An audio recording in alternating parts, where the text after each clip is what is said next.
Vamos a desempacar la biblioteca modernista brasileña. Destacaría en primer lugar al Marqués de Sade, del que los antropófagos recordaban su axioma sobre la justicia de una ley que ordena a aquel que no tiene nada el respeto de la propiedad de aquel que tiene de todo. Está allí expresada la contradicción insoluble del orden, el orden que transforma la felicidad, allí donde ha sido sancionada, en su parodia, y solo la produce donde la proscribe, mostrando ahí el entendimiento como algo sin dirección externa. Es el sujeto liberado de toda tutela. El segundo volumen que extraería es el del trilema nihilista de Lao Tse. Cuando todos saben que lo bueno es bueno, ahí ya tenemos al mal. Porque ser y no ser se engendran recíprocamente. La idea no debe sorprenderlos. En septiembre del 26, la revista Clarín de Córdoba, orientada por Carlos Astrada y Saúl Taborda, también citaba el taoísmo. El sentido que puede expresarse no es el sentido eterno. El nombre que puede pronunciarse no es el nombre eterno. El no ser es el comienzo de cielo y tierra, y el ser, la madre de los seres individuales. El camino del no ser lleva a contemplar la maravillosa esencia, el del ser a contemplar los espacios limitados. Para muchos modernistas, pienso en los Andrade, pienso en Flávio de Carvalho, autores como Fraser, Freud, Nietzsche, que serían mis extracciones siguientes, fueron las fuentes más ricas de las que extrajeron sus hipótesis culturales. Me detengo en el caso de Flávio de Carvalho. Su experiencia número 2, en 1931, se vale de los ensayos La psicología de las masas y el análisis del yo, del 21, de Freud, Orígenes de la familia y del clan, del 22, de Sir James Frazer, versión resumida de la monumental Totemismo y exogamia, de 1910, publicada en francés en 1922. Pero no nos podemos olvidar que 2 años después de la experiencia, en 1933, Jacques Lacan publica El problema del estilo y la concepción psiquiátrica de las formas paranoicas de la experiencia en la revista Minotaur, que ahora ustedes pueden leer facsimilarmente en la exposición sobre laberintos en la Fundación Proa en Buenos Aires, y cuya representación comercial Carvalho detenía en Brasil en aquellos años. Además del relato y el análisis de la experiencia número 2, Flávio de Carvalho creó un club de artistas modernos con Carlos Prado, con Antonio Gumigi, con G. Cavalcanti, un espacio de sociabilidad transgresiva que albergaba un teatro de la experiencia, donde la pieza El baile del Dios muerto llevó a las últimas consecuencias el antagonismo de una sociedad patriarcal como la de San Pablo, provocando el cierre policial del teatro tan luego en el estreno de la pieza. Como el mismo Flávio de Carvalho afirma en un texto titulado O que vai ser do teatro da experiência, la oposición a la sociedad patriarcal, al cristianismo y a una tradición teatral estancada era el objetivo principal de ese teatro de la experiencia. Não queremos reformar o teatro, mas sim demolir os velhos deuses, construindo uma nova estrutura idealística capaz de dirigir as indecisões do mundo moderno. En el mismo libro que reúne su experiencia número 2 en el 31, Carvalho afirma que el deseo de forma, el entusiasmo por lo desconocido, el goce lógico, producen en el hombre el ansia de demoler y construir modernamente. En otro libro posterior, Los huesos del mundo, del 36, evoca la experiencia del 31, evoca la situación del pueblo enfurecido persiguiéndolo a los gritos de agárrenlo, línchenlo, agitando velas, crucifijos, garrotes. Una hora después, refugiado en una lechería, protegido por un pelotón de guardias civiles armados, Carvalho oía los cánticos que volvían a empezar de lejos y le dicen, un policial le avisa, que el poder del cántico había congregado a los creyentes. Esa experiencia de 1931 es una verdadera aistesis, una posibilidad del arte volverse escena.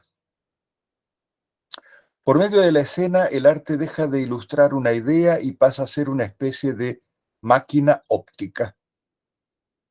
En la escena, un espacio independiente producido por la mímica, por la danza, pero también por el teatro, por el cine. Encontraría Valéry tres elementos preponderantes: la figura, el lugar, la ficción. La figura, remataría Rancière, es la potencia que aísla un lugar y lo construye como un lugar propio, específico para soportar las apariciones, las metamorfosis, su desvanecimiento, mientras que la ficción es el desplazamiento reglado de esas apariciones. Al crear un espacio independiente para la representación que se brinda como un lugar intermedio entre el espectador y el actor, la escena crea también una distancia, la distancia entre el autor y el texto, que se crea y que se recrea incesantemente.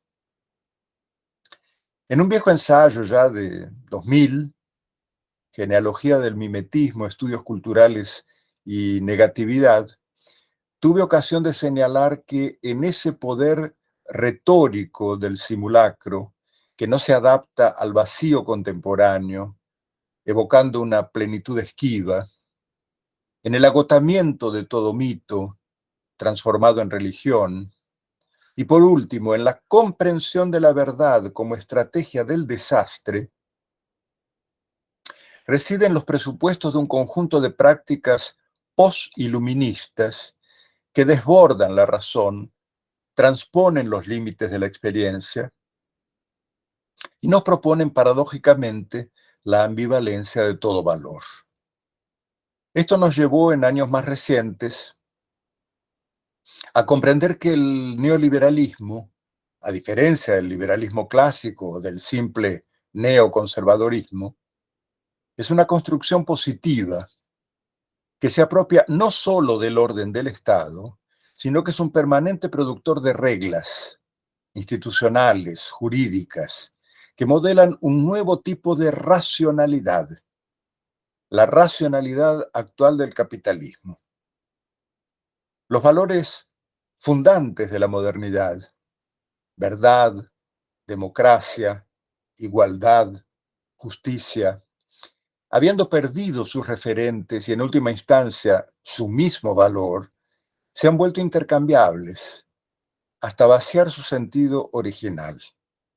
Ya no se trata de que no hay valores y que todo sea un cambalache, sino de que ninguno de esos valores vale por sí mismo absolutamente nada. La muerte de Dios implica la desaparición de la verdad, su suplantación no ya por opiniones, sino por habladurías, fetiches, versiones ajenas a la ciencia, a la experimentación. En ese sentido, el neoliberalismo contemporáneo no encuentra fácilmente modos democráticos de legitimación. Es más, yo diría que los abandona y los repele. El mundo de las mediaciones se le ha vuelto totalmente ajeno y hostil. Y de ese modo, para las nuevas derechas, la primera tarea es estigmatizar al otro como un dictador autoritario, descalificar al gobierno democrático de turno como un nuevo tipo de comunismo generador de caos social, moral y económico, de acuerdo con una política de guerra donde lo progresista o lo popular ya no es un simple adversario, sino un enemigo a abatir. Aunque el modernismo no sea un futurismo, tuvo una dimensión de futuro. Esa dimensión falta al neoliberalismo, que se refugia reactivamente en restaurar pasados. Diríamos entonces que en esta nueva escena, la pulsión de muerte ha encontrado su nueva forma: destruirse a sí mismo para destruir al otro. La escena de la masa enfurecida queriendo destruir al artista vanguardista en la San Pablo de 1931 prefigura una certeza previa a cualquier verdad, inmune a cualquier demostración argumental. El otro nos engaña, el otro juega con nosotros como si fuéramos sus marionetas. Nos quiere arrebatar un tesoro sagrado que está en nuestro interior y por tanto se debe fundar un nuevo orden que vuelva a poner las cosas en su sitio. Hay que expulsarlo, hay que eliminarlo. O sea que se ha transfigurado en los días de hoy la paranoia original del modernismo. En el nihilismo de la paranoia hay una increencia constitutiva en el otro, al que se le otorga de un modo imaginario un poder omnímodo.